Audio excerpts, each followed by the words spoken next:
చూడండి, అబ్రహాము ప్రార్థన ఉంది, దీవించబడ్డాడు. మోషే ప్రార్థన ఉంది, దీవించబడ్డాడు. గిద్యోను ప్రార్థన ఉంది, దీవించబడ్డాడు. ఆసాఫ్ జీవితంలో అయిష్టమైన వాటిని తనలు పట్టుకున్నాడు, దీవించబడి. అపోస్తలుడైన పౌలు అంటాడు, నువ్వు కూడా చివరిలో ముగింపుకొచ్చాను. యేసయ్య కూడా మోకరించి ప్రార్థించాడు కదా, నువ్వు మోకరిస్తున్నావా, ప్రార్థన చేస్తున్నావా? సజీవ యాగంగా నువ్వే కావాలి, నీ కాను కాదు, నువ్వే ఆయనకు కావాలి. హల్లెలూయా. నీ హృదయాన్ని ఆయన దగ్గర పెడితే నీ యొద్దకు వచ్చి, నా దేవుడు నేను నిశ్చయముగా ఈ రాత్రి ఆశీర్వదించును గాక.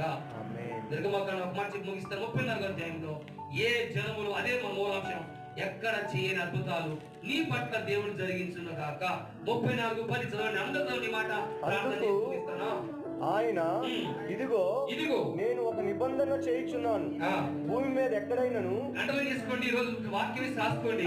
భూమి మీద ఎక్కడైనా, ఏ జనములోనైనా చేయబడని అద్భుతములు మీ ప్రజలందరి